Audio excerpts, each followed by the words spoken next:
Hey everybody, this is Anthony with Anthony's Horror More, and today I'm going to be showing off some things that I got from Motor City Nightmares. It's a horror con here in Michigan, and I got a lot of, cool stuff from there, and there was a lot of, different artists there, and there were like, shirts and different, statues and figures and masks and all sorts of cool stuff. And there were some celebrities there, and it was, a smaller con. It's not as big as like some of the other ones or whatever, but just a nice, small horror con that was pretty fun. It was my first time going, so I enjoyed it. So let's see, what are we gonna show off first here? All right.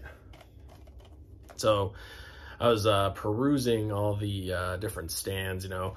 I usually like to take like a quick walk through everything before I start really buying, because I want to see what I'm looking at, and then I kind of like to get everything towards the end, just to gauge like, okay, how much am I planning on spending and all that kind of stuff. And if you hear, I don't know if you guys can hear, there's like a thunderstorm and stuff going on outside. I don't know if you can hear that, but it's a good time to make a horror video, I guess, because it's just pouring down rain and it's lightning and thunder and all sorts of stuff outside right now. So yeah, I was just going around, and one of the first booths that I saw was a pop figure booth, and they had all sorts of horror pops and all that stuff. And I was thinking about buying some of them, but God, it was one of those vendors where like they didn't put the prices on the pop boxes. So you have to ask for every single price for each figure. And I'm just like, I don't know. I don't really care for that. Just put the price on the box. Cause I feel like you're trying to like kind of hustle me a bit. You know what I mean? Cause I feel like then you can just make up any price. Because I asked him, because I saw some Chucky Pops, some Child's Play ones. And I'm like, oh, how much are these? And he's like, oh, those two are 25 for you, and then those two are 40. And I'm just like, what the fuck? I'm like, what I mean? For me, it's like, okay. Next time I'll bring a hot-ass chick with me, and we'll see what the prices are for her. But I was just, I'm just thinking like, okay. But, I was just like, all right, I'm good. I don't really like spending that kind of money on, like, horror pops and stuff like that. I'm good. So I passed on any of the pops and stuff, because I was just like, I'm not paying them. I'm not paying $40 for a Chucky Pop. Maybe it's just not my thing. If I collected pops, sure. You know what I mean? But I'm just not that big of a pop collector. And then, I perused some more. Then I found a nice little booth that had a bunch of movies and stuff, so of course, I'm a physical media whore. You know what I mean? I love physical media, collecting movies and all that stuff. So I was like, okay, well, we got to stop at this booth. And there was just this one lady there running it, and it was just like a few boxes, like rows of boxes with movies and stuff. And I was kind of thumbing through, and then there were some other guys thumbing through at the same time. And the first thing that I came across, which I was like, oh my God, because I've only seen this on Amazon actually, and that is the Return of the Living Dead Steelbook.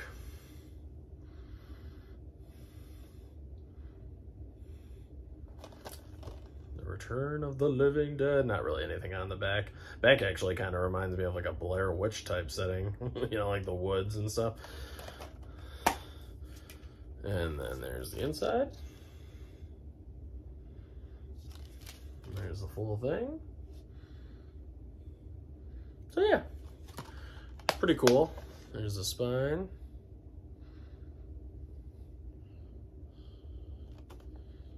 Yeah, so that was pretty cool. I found this. I've only seen it on Amazon. On Amazon, it was going for like anywhere from like 40 to 50 bucks. I got this for 25. And then of course, literally the next day they announced the Return of the Living Dead 4K from Scream Factory, and I was just like, man, unbelievable. Because I've been waiting for them to announce that release ever since they started redoing all their, bringing back all their basically going through all their old movies and bringing them back from Blu-ray and putting them on 4K or whatever. They've been doing that with every single one of their movies. So I knew that The Return of the Living Dead wasn't too far behind. But I saw the Steelbook and I was like, God, I can't pass on it. You know what I mean? It's too cool. And I'm glad I didn't, honestly. Because, yeah, I'm going to get The Return of the Living Dead 4K, but it's kind of cool. This is the MGM release, which a lot of people say is cleaner and less grainier and stuff like that, which I like grain. I like film grain, but it's kind of cool to have this copy. And then if The Return of the Living Dead, the one that Scream Factory did, is, you know, has the grain intact. And I know the big thing for me is the Scream Factory were able to acquire all the rights for the original music that was in The Return of the Living Dead, except for one song. But they got everything else, you know, put back in there. So I'm definitely going to get that released just because I love this, you know, I love the soundtrack to The Return of the Living Dead. So I'm definitely going to have to get that released just for that, because the MGM release, they couldn't get the rights to a lot of the songs in here. So there's songs that are missing, there are songs that are replaced, and then there are songs that are like trimmed down, you know? Like there's a song, it's something like Burn Into the Flames or something like that, where the one dude who, you know, the older guy who turns into a zombie is about to, you know, kill himself because he's slowly turning into the zombie, and he's gonna, you know, incinerate himself. So that song pops on, and in the original cut, you hear the song play out as he's burning, and it's this really kind of sad moment in the movie. But the song gives it a lot of, you know, you get a lot of feels when you watch it and everything. And they only play like a couple seconds of it at the beginning. It's like, burn into the flame, and then it like cuts out, and then it just goes silent. And I'm like, because when I was watching this release, I'm like, what the fuck? I know they played that song way more than that when I watched this when I was younger all the time or whatever. I'm like, I know that's not it. And then I was like, oh shit, it's the damn MGM release or whatever. So yeah, most of the music is removed or cut down or whatever. So yeah, but still happy to have the Steelbook. The Steelbook looks cool. It looks really nice. And the eyes kind of have like a shine to them. So yeah, so we got that. Excited. I'm still glad I got it. And then we got the next release. Actually, those guys that were thumbing through the movies that were right next to me passed on this. They were like, oh, you know, I'm gonna leave it, maybe I'll come back for it or whatever. And I was so happy that they passed on it, because I'm like, I'm gonna snag that up. You know, I'm gonna, they probably wouldn't have come back anyway, you know. People just say that so the vendors feel better, you know, but they were probably done. But I was so glad when they put it back, because I was looking for this movie, and that is Lucio Fulci's Zombie, which I've never seen before, and it's got this sweet lenticular. I've never seen this movie, but I wanted to start dipping my toes into the Italian horror genre. Blue Underground put this out. Really cool release.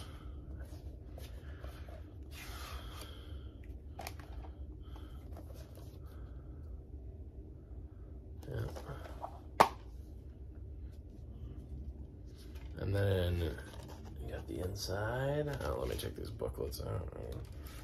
This thing. Yeah, you get a sweet booklet. And then, you know, you get the little card that they always give you in there. It's just a little, you know, thing. And then you get 3 discs, which one is a soundtrack, one is the movie itself, and the other one I believe is special features. Yep, extras. Yep, the special features. So yeah, you get special features disc, the Blu-ray / like I think it's like a 4K. I think it's like a 4K scan or whatever, you know.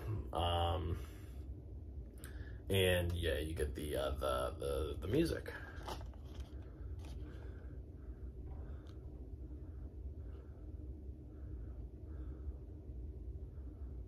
Yeah, so pretty nice. Yeah, new 4K restoration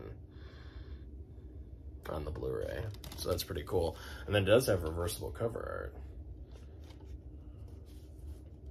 I'm always so paranoid I'm gonna rip this thing every time. I see people do it all the time, but I'm just like so paranoid I'm gonna rip it. There's the original like poster art. Very cool. I'll put that back in there later when I can slowly do it, because I'm always so nervous I'm gonna damage it. Whatever. I see some people just whip those out, put them back in, like the, you know, they, oh, that didn't sound right. they whip these like slip covers, or not the slip covers, they whip the jacket covers, that's what these are called, the jacket covers out, take them out, and then like put the, you know, reverse them, you know, like it's like so easy or whatever. And every time I'm doing it, I'm like so careful, because it's like you gotta put it in like, you know, just right, so that you don't accidentally like rip the cover or whatever. But some people I just see do it like it's nothing, you know what I mean? I'm like, oh man, God, because I'd be so pissed if I accidentally ripped it. So yeah, so I'll do that later. I'll definitely flip that. All right, and then, all right, so then, you know, that was it for the movies. I was just, you know, there was some other good stuff in there, but it was kind of pricey, some of the stuff. You know, so I didn't want to go too crazy with it. See, like this, you know, zombie here, Lucio Fulci's zombie. I really wanted to start getting into some Italian horror, because I don't really know anything about Italian horror. And so they have this release on Amazon for like, I think it was like 30 something, you know, and it says it's like this version, but the problem is when you buy on Amazon, you're never guaranteed like the slipcover. So I ended up buying this from the vendor for $50, which I know is pretty high, but I mean, it's not that bad. Yeah, that's what it is. Yeah, because Amazon had it on there, I believe it was $38. So I paid like an extra $12 for it. But I for sure got this cool lenticular slipcover, and that's why I did it. Because that's the thing with Amazon, you just don't know. And then if I order it from Amazon, I can always return it, but then I missed out on the chance to get this, because I only went that one day to that con, you know, so I was like, I didn't want to miss out on it. Oh, and by the way, go check out Planet CHH's channel. They just did it. If you're into like Italian horror or anything like that, Planet CHH or Christian Hannah Horror, he just did an entire video. Him, Pizzal, and Lorne all did a, you know, went through like, it was like a 2-hour long video just going through every Italian horror movie basically out there, you know what I mean, like giallos and the zombie genre, and just all sorts of Italian horror movies. So if you like that, yeah, definitely go check out that video. Definitely highly recommend it. You know, I learned a lot. I got some great recommendations from them, so yeah, that was a good one. And then let's see. And then, okay, still perusing the booths, going through all the booths, doing all that stuff. And then we come across a booth that has a lot of like NECA figures and stuff like that. And I find this guy.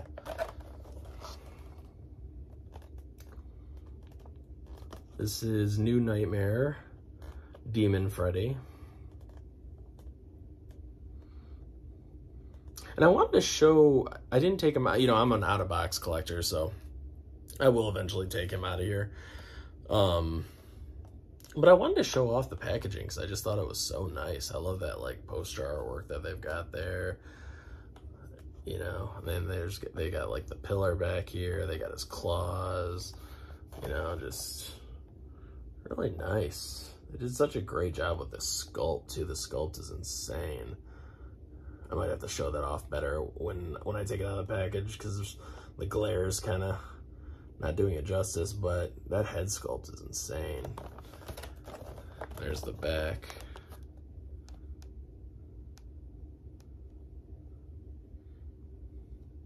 Yeah, New Nightmare Freddy, New Nightmare. I guess NECA and Real Toys did this one. Yeah. But that head sculpt is nuts, man. That is really, really nice. Yeah. I like this one quite a bit. It's funny. There was another guy at that same, we were looking at, it's funny how often this happens. It happened with, you know, the zombie movie as well. But, you know, we were both looking through all the figures, and I took this one off, and I was just kind of hanging on to it, because I was like debating, you know, and finally I decided, okay, I'm going to buy it. This was $50. This was $50. It's an older, you know, Neca, you know, figure. So it's harder to come by. You can find it. I saw it online for like 60 or higher, you know, so I thought 50 was a decent deal. Plus, you know, I get it. Like, these vendors are going to upcharge you a little bit because they're trying to make money. You know, it costs a lot of money to go set up those booths and to pay the guys to be in there and all that stuff, you know, to pay the convention place to be in there and all that shit. So I get it. I don't mind, you know, paying a little extra for some of this stuff if it means that these guys come back later, you know, and all that. I mean, I'm fine with it. It is what it is. It's kind of like when you go and you buy the super expensive popcorn and the candy and stuff at the movie theater. If you ever do that, you know, it's like, that's how the theaters make their money too. You know, they don't make it off ticket sales. It's, you know, it's all the concessions and shit. But, yeah. So I was looking at this, and another guy was also looking at it apparently, and he was actually dressed like Freddy too. But I bought it, and then he actually later asked, he's like, oh, can I see that or whatever? And, you know, he said he would have bought this if I hadn't, you know? And I was like, oh, well, shit, I'm glad I bought it. Like, because he was like, you know, he had his eyes on it apparently. And there was a lot of good stuff in there. There was like some, you know, TCM stuff in there. There was, you know, Jigsaw, there's a lot of good NECA stuff, like older stuff. So, but I was glad I snagged this because he was definitely like lurking behind me wanting to grab it. So I was like, you know, like, whew, okay. Glad I got to that figure first, you know. And then, so we left there, and then I, started perusing another shop that had shirts and everything. There was a bunch of, you know, had a bunch of cool looking shirts and all that stuff, and I bought a couple shirts. Here's one, Texas Chainsaw Massacre, this is just such a badass image. I'm pretty sure the German company that put out the, they're called Turbine. They put out the Texas Chainsaw Massacre steel books. I'm pretty sure this was one of the images that they used for one of the steel books. I'm pretty sure. But I just love that image. I think that's so cool.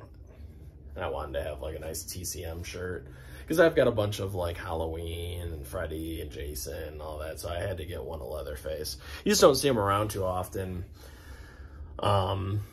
You know, you never see them at like, you know, like Walmart or any of those places. You know, I've seen a lot of good horror shirts at Walmart, don't get me wrong, but it's not usually TCM. And then I got Pet Sematary. Sometimes dead is better. Pet Sematary. Not fair, not fair. Such a creepy ass movie. I love it. I just love those eyes. As soon as I saw those eyes looking at me, I knew I had to get this shirt. I was like, yep. Because once again, you don't really see too many Pet Sematary shirts out there either. I was like, okay, we'll get the Pet Sematary shirt. That sounds good. I think I was annoying the guy a little bit because I was sitting there like looking, pondering which ones I was going to get.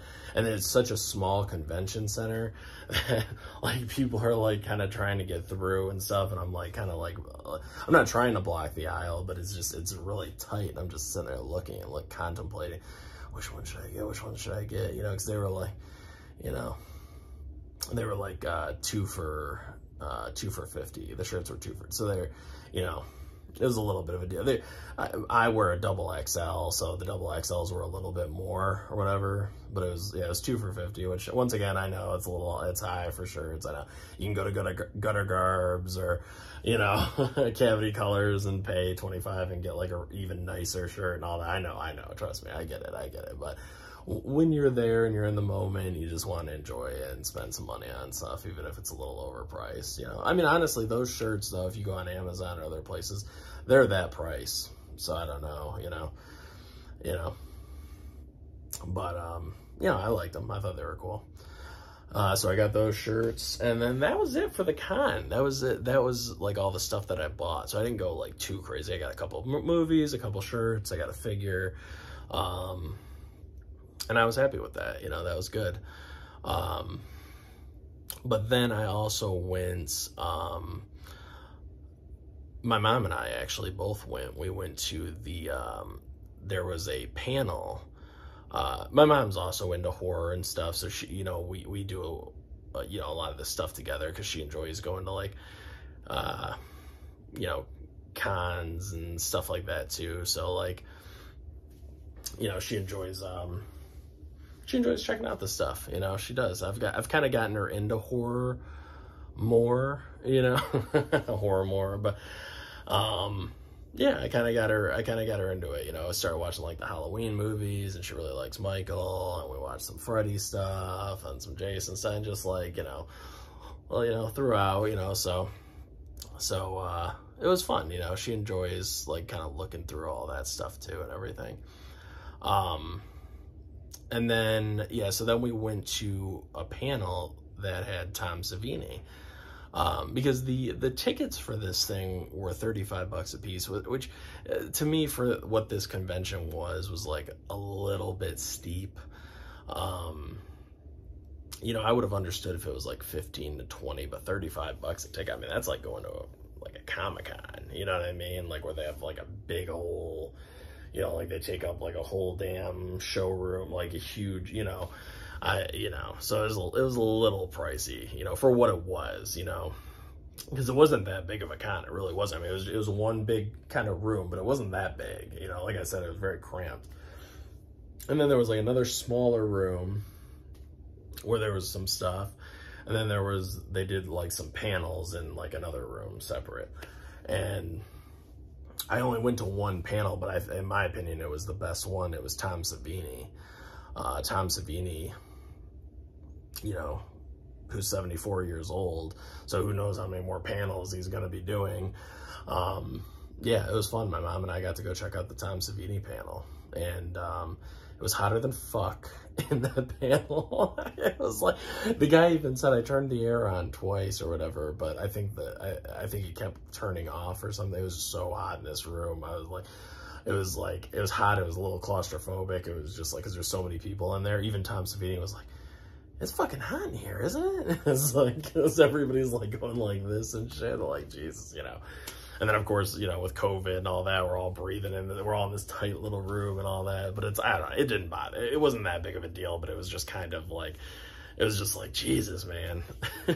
Turn on the air in this bitch. God damn. You know. But Tom Savini was great, you know. I know I've heard some mixed reviews on Tom Savini. Like, I've heard some people say, you know, that he can be a dick, you know, and stuff like that when they've gone up to him to get autographs and stuff. But he was great, man. He was in a great mood. He talked for probably about, I'd say 45 minutes to an hour. You know, he was talking as long as people were asking him questions. I asked him like 3 questions. I just kept, because people were kind of shy, you know, and I was just like, okay, because I'm just like, shit, if this is the only panel I'm going to see, I'm going to ask some questions and try to, you know, keep it going for a little while, even though it was like boiling in there. But yeah, I asked him like, what was it like? How'd you feel about the MPAA? Like, you know, basically like butchering your movie, like your, you know, your kill scenes and all that stuff, all your like beautiful, like, you know, effects and everything. And he said he doesn't give a shit. It was really funny. He said, I don't care, because he got paid, you know what I mean? So he's like, I don't give a shit. It's fine. You know, he said I came in there, did a job, you know, got paid, you know, he was fine with it. He did say, however, that the Friday the 13th, chapter 4, you know, that we all love. Most people, you know, would say that's the best one, is, you know, part 4, you know. He said that there's a way bloodier ending to that movie. Like, he shot like a way, like that, you know, when Jason, you know, gets killed at the end, and, you know, the cleaver goes through his face and he slides down. So he said that whole thing was way bloodier. Like, you know, he said that, you know, the trick is like the quick editing, you know what I mean? So you can show, like, you know, the people getting killed and stuff like that, but it's like, you just see it for like a couple seconds and then it's done, you know, just these like kind of quick edits and stuff like that. Because, you know, chapter 4, he even said, he's like, you see all the kills in chapter 4, but they're quick, you know, that's what he said. They don't linger on it too much. And he said that final scene at the end where Jason dies, he said that was just a bloody mess. That was there's another cut, you know, cut of that ending where it's just way bloodier and more gruesome and stuff like that, you know. So I thought that was interesting, because I asked him, because I was curious. I'm like, I wonder if he does care when the MPAA kind of does that stuff, but apparently, you know, no, he's good, you know. You know, he got paid, he's good. And then I asked him about the burnings. I know that's a favorite of his, so, you know, I kind of wanted, like, him to feel, like, comfortable, settled in and stuff, you know. So I was like, I figured that'd be a good one, because I know he loved working on the burning. He had a lot of fun with that. And then I asked him about Black Phone. And he said he wasn't on set or anything for Black Phone. He just made the masks, and that was about it. Like, he didn't do much else. But he said he loves the masks, and, you know, he said that those, you know, to look out for those masks, because they'll probably, Trick or Treat Studios will probably be putting them out pretty soon or whatever. I'm not sure how soon, but to look out for those. Trick or Treat Studios will be doing those, it sounds like, from what he was saying. So that's cool. And yeah, so there was that. And you know, he just told a lot of other funny stories. He basically talked about everything. He talked about Creepshow, he talked about Dawn of the Dead, he talked about Day of the Dead. Yeah, he just, you know, he was funny. He was very, like, upbeat and, like, you know, like, it was a really nice experience. It was great. I can't believe the guy's 74 years old. You would never know it by looking at him. You know, he looks great for his age, but he was talking about his, you know, he's got 3 daughters, and one of his daughters knows all about makeup effects and all that stuff from a very young age. So they would sit down and watch, like, a horror movie in the theater, and people would be looking like, you're bringing your, like, your little girl in to see this horror movie? And, you know, he's just shaking his head like, if you only knew this, she's not affected by any of it, because she knows all the effects and everything that go into it. So she knows it's all fake. You know, like he was saying, she was asking questions like, is that latex, or is that foam, or what is that to make that effect? And like, she's asking all these questions while, you know, like, people are just getting murdered on screen and all this stuff, but it doesn't affect her because she knows it's not real, you know, it's just all effects and stuff. Because her dad, Savini, even said, he's like, I've got, like, just all sorts of masks and weapons and all sorts of horror stuff all over my house and all over the walls and stuff. So his daughters, they're all used to it, you know. So he was talking about that, and it was just, you know, you know, he talked about Django Unchained and how he ended up having to help Quentin Tarantino. He wasn't hired on to be an effects guy in that movie, but there was, like, the scene where Savini's playing the guy who's sicking the dogs on, you know, the slave that's trying to run away or whatever, and, you know, the dogs are, like, trained to bite the pads and stuff like that, and sometimes they would, like, bite him, or they would go and bite the other guy who's getting attacked, but they're trained to go after the pads on the arms and stuff, but you can feel their jaws, like, locking on. It still hurts even with the padding and stuff. So he was talking about that entire process, and I guess that, you know, the guy gets, you know, the slave guy gets, like, his arm ripped off or whatever, and he was saying how he had to, like, you kept, like, seeing the guy's arm in the shot, even though it was ripped off. So he was like, oh, you know, this is what we need to do. We need to like dig a hole, and then we'll put his arm in it, and then we'll just put blood and stuff all around it, so it will look like the arm's gone or whatever. And Savini was like, but don't tell the other effects guy that I told you that, you know, I don't want to, you know, just suggest it and whatever. So Tarantino suggested that, and the other effects guys were kind of like, I don't know if we should do that. And Tarantino's like, we're doing it, you know. And then he went over to Tom Savini and slipped him a $5 bill for himself. Because all Savini was there to do was play that one little acting role. Like, it was like a quick little, you know, he was in one scene, it was like 5 minutes, and then that was it. But, yeah, that was good. That was a funny story. I enjoyed hearing that. And then, yeah, I don't know. I mean, he talked about it a little bit. He said Creepshow is his masterpiece. He loved working on Creepshow. He said that was like, you know, like he said, like his masterpiece, you know, this is probably the best effects and stuff that he's ever done. He loves it, loves that film, you know, loved working on it and all that stuff. And then he was talking about like Stephen King and everything, and how Stephen King's basically like just a big kid, you know, who loves horror and all that stuff. And he's a really nice guy. And I was so happy to hear that. I'm like, oh, I love hearing that these guys are like nice and stuff, you know, because you hear horror stories about some of these dudes, you know what I mean? Like, he was a dick and this and that. But he said Stephen King was super nice and just a big kid at heart, you know.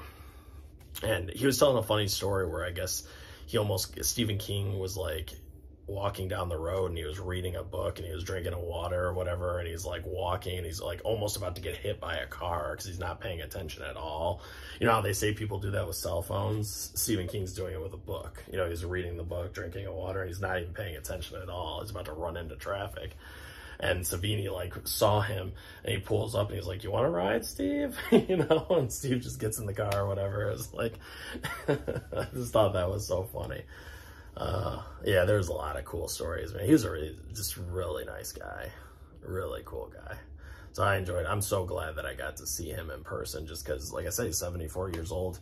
He said before, you know, making the mask for Black Phone that he hasn't done anything for like 10 years or something like that. And it's just like, you know, he takes long breaks in between. He was talking about how he takes long breaks in between all of his, you know, all of his, like, you know, when he's making special effects, like after he's done with making the special effects and stuff, he'll just, or the practical effects or whatever effects he's working on, he'll just go and take like a long break afterwards, and then he'll eventually come back. But, you know, I think he's probably got enough money now to where he's fine, you know.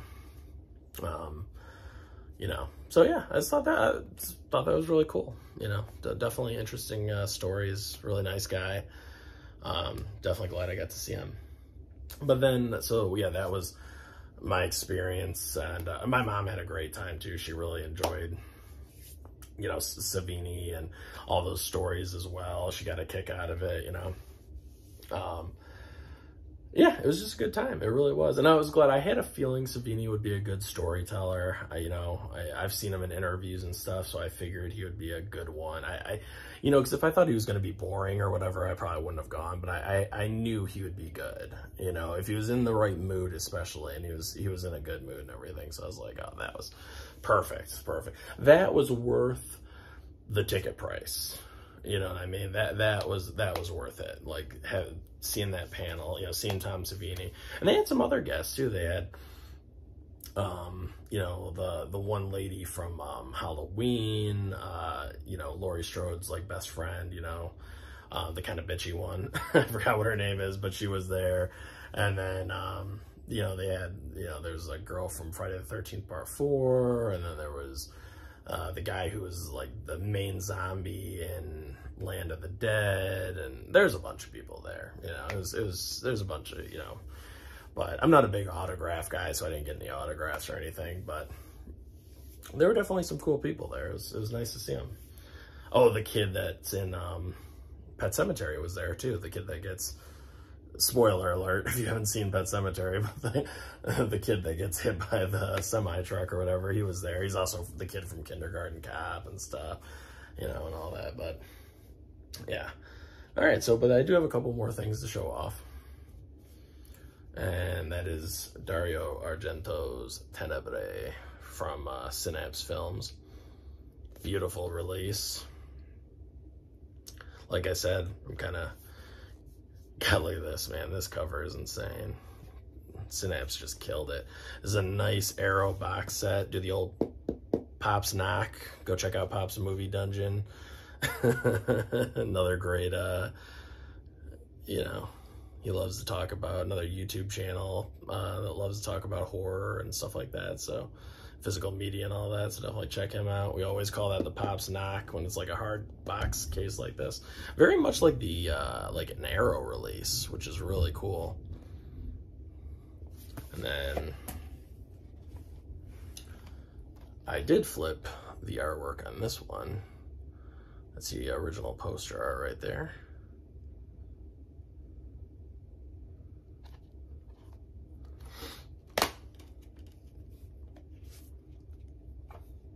And then you have some disc artwork.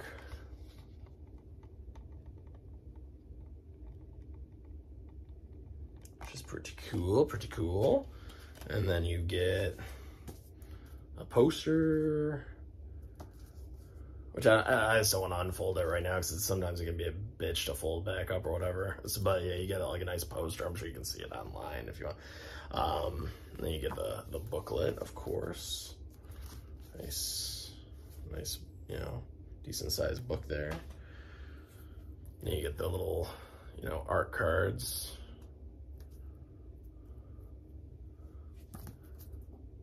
Which are, I like that they did that too. They even put like a nice little thing of plastic on them to kind of hold them all in place, but you get a few of those. And then they always give you one of these little things here, like show off probably what like some of their upcoming releases are and stuff. Yeah, like see like Synapse Films 2022. See what other movies they got coming out and stuff, which is cool. And yeah, that was that release. So I was stoked to get that in. I was like, because I know Tenebrae is another big Italian, you know, it's a giallo, you know, like mystery, thriller, you know, like murder mystery type movie. So yeah, I was very excited to get this. And this was only like, I got it on Amazon. I think it was like $30, $33 or something like that. I mean, and that's for a release like this, man, that's a nice price. Really good deal. I was so excited. So yeah, I got that. I got Zombie, and I also got Deep Red over there too, which I got a long time ago. So I got like kind of those like core essentials right there. Those are the ones that they always say, check these out first. Let's see if you like them. So very excited to watch those. And then this movie came out a couple of weeks ago or so, and I thought I guess I never showed this off because it came in damaged, so I had to take it back and stuff, so I guess I'll show it off now, but I don't think I showed this off yet, and that's Angel Heart. Yeah, this came in damaged from Best Buy, so I had to go and take it back. And it's the Lionsgate Steelbook.